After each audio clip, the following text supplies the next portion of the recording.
alimlər buyururlar ki, kim bizdən əqidəsi, mənhəcin gizlətsə də, oturub durduğu şəxsləri gizlədə bilməz. Oturub durduğu şəxslərdən biz tanıyarıq ki, bu adam kimdir?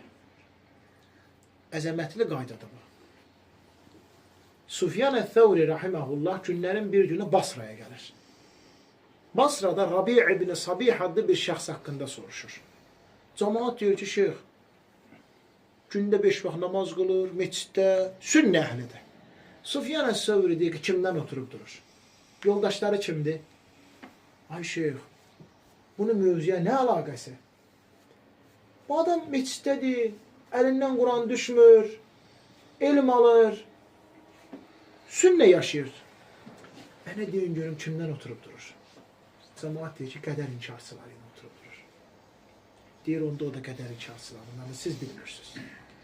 Qədəri inkar kişi dost sonun dilindədir, qardaşlar. Oturub durduğumuz insanlara fikir edək.